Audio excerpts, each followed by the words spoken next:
Como foi amplamente divulgado pela mídia ocidental, o Tribunal Penal Internacional, TPI, emitiu em 21 de novembro mandados de prisão contra o primeiro-ministro israelense Benjamin Netanyahu e o seu ex-ministro da Defesa Yoav Gallant por crimes de guerra e crimes contra a humanidade durante a gestão do conflito no Oriente Médio.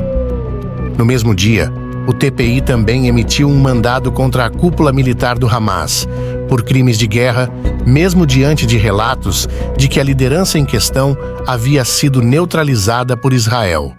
A princípio, o Netanyahu não se abalou com o TPI nem com o clamor de boa parte da comunidade internacional que exige um cessar-fogo, e a guerra no Oriente Médio prosseguiu.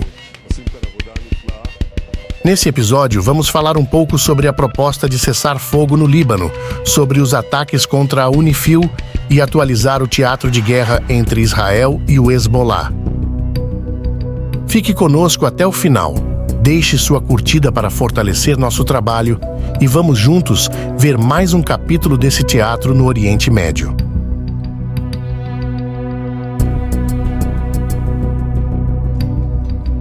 Em 22 de novembro, 2 foguetes de 122 milímetros, provavelmente lançados pelo Hezbollah, atingiram 4 soldados da UNIFIL em Chama, no sudoeste do Líbano.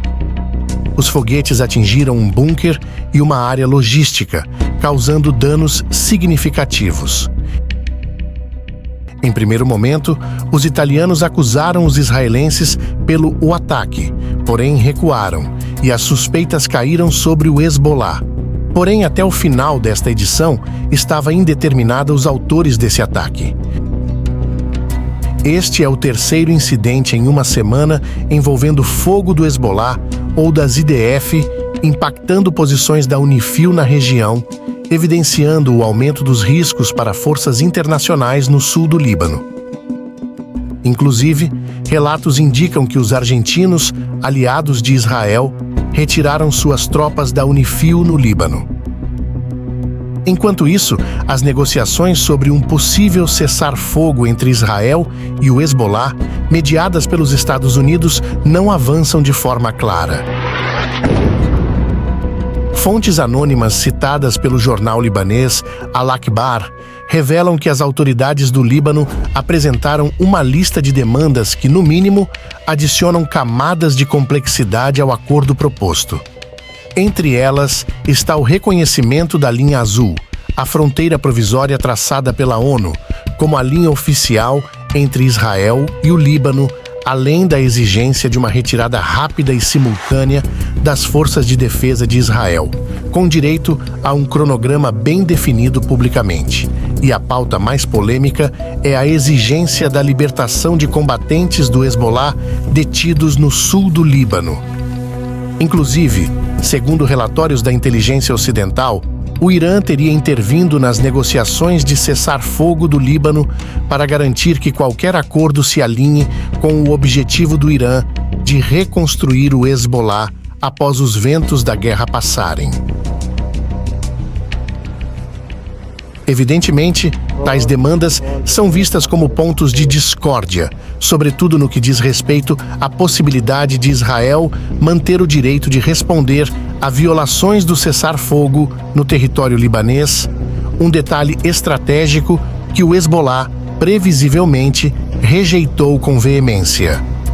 Segundo analistas, a proposta original dos Estados Unidos, que permitiria a Israel continuar atacando alvos do Hezbollah no caso de falhas na implementação do cessar-fogo por parte da UNIFIL ou das Forças Armadas Libanesas, soa quase como um seguro de guerra em vez de um compromisso de paz.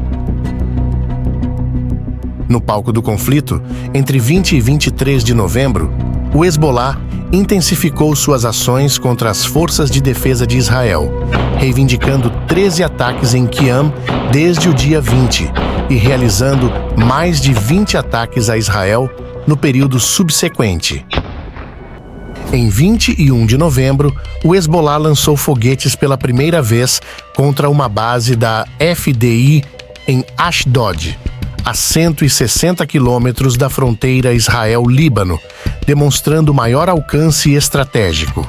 Ataques adicionais incluíram alvos como um radar da IDF no Monte Hermon, bases em Acre e Shraga, e o uso de um míssil Nasr-2 de precisão contra uma base aérea israelense em Haifa. Este míssil, estreado em outubro, tem alcance de até 150 quilômetros e capacidade destrutiva significativa, com ogiva de 140 quilos.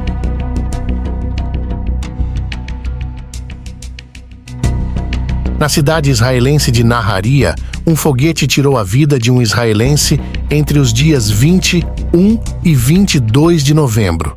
Operando de posições estratégicas no sul do Líbano e em áreas menos acessíveis, como Baalbek, o Hezbollah mantém uma postura ofensiva usando foguetes, drones e mísseis contra Israel, o que coloca em xeque a versão israelense de que a força do Hezbollah para atacar o norte de Israel havia sido neutralizada desde semana passada.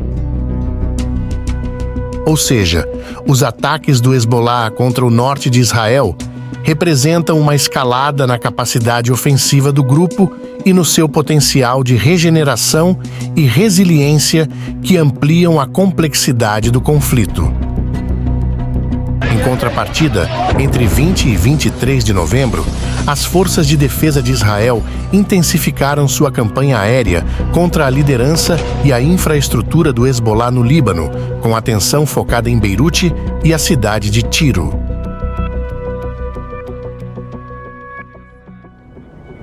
Segundo Israel, os alvos dos ataques aéreos incluíam quartéis generais, depósitos de armas e demais estruturas ligadas ao grupo libanês. Na versão israelense, os ataques visam neutralizar a capacidade militar do grupo libanês, e todos os civis foram alertados a evacuar das posições. Porém, a mídia libanesa fala que ataques ao centro de Beirute não foram precedidos de alerta das FDI.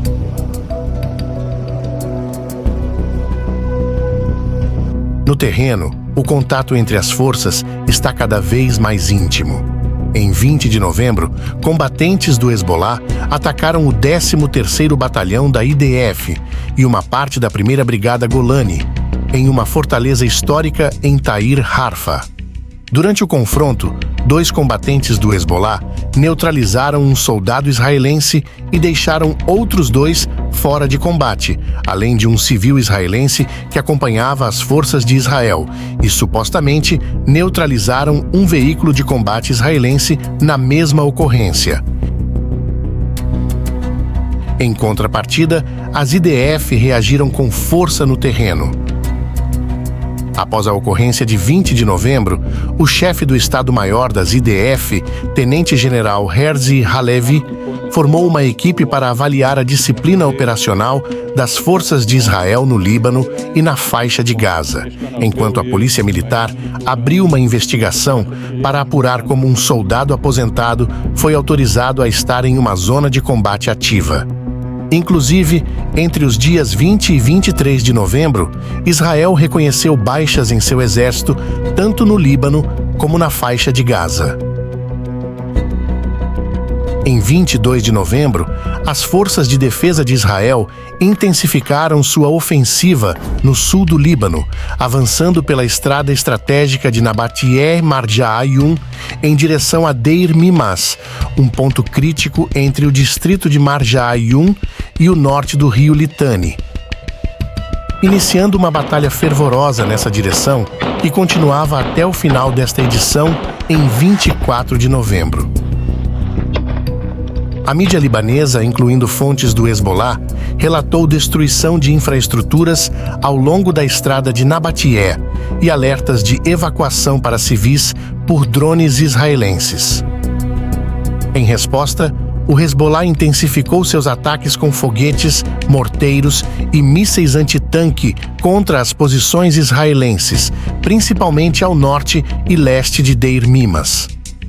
As IDF retaliaram com ataques em cidades vizinhas e emitiram ordens de evacuação para áreas estratégicas. Além disso, desde 17 de novembro, a IDF passou a utilizar canhões autopropulsados da artilharia, aumentando seu alcance e apoio às operações terrestres no sul do Líbano. Enquanto lideranças políticas não encontram soluções diplomáticas, as batalhas do cotidiano vão escrevendo o drama desse teatro.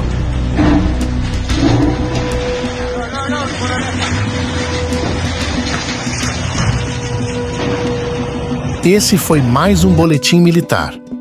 Muito obrigado pela sua audiência e se você curtiu o conteúdo, deixa a tua curtida e fortalece nosso trabalho se inscrevendo no canal e ativando o sininho da notificação para ficar ligado no próximo Boletim de Guerra.